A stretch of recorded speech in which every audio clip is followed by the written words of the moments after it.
ونحن في القوات المسلحة هذا هو ديدننا، نتدرب أو نقاتل، ونتدرب لكي نقاتل، نتدرب لنعرف كيف نقاتل.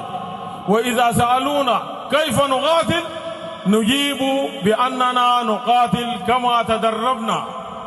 إخوتي الكرام، هذه القوات المسلحة بوحداتها المختلفة بها نؤكد للشعب السوداني قاطبة بأن القوات المسلحة جاهزة، وهي المؤسسة السودانية الوحيدة المؤهلة لحماية مكتسبات ومؤسسات الدولة السودانية، ولا يستطيع أحد أن يزاود علينا في ذلك بإذن الله، لأننا من هذا الشعب وإليه ونعمل تحت إمرته وفي خدمته بإذن الله سبحانه وتعالى، ولا يستطيع أحد أن يزاود علينا.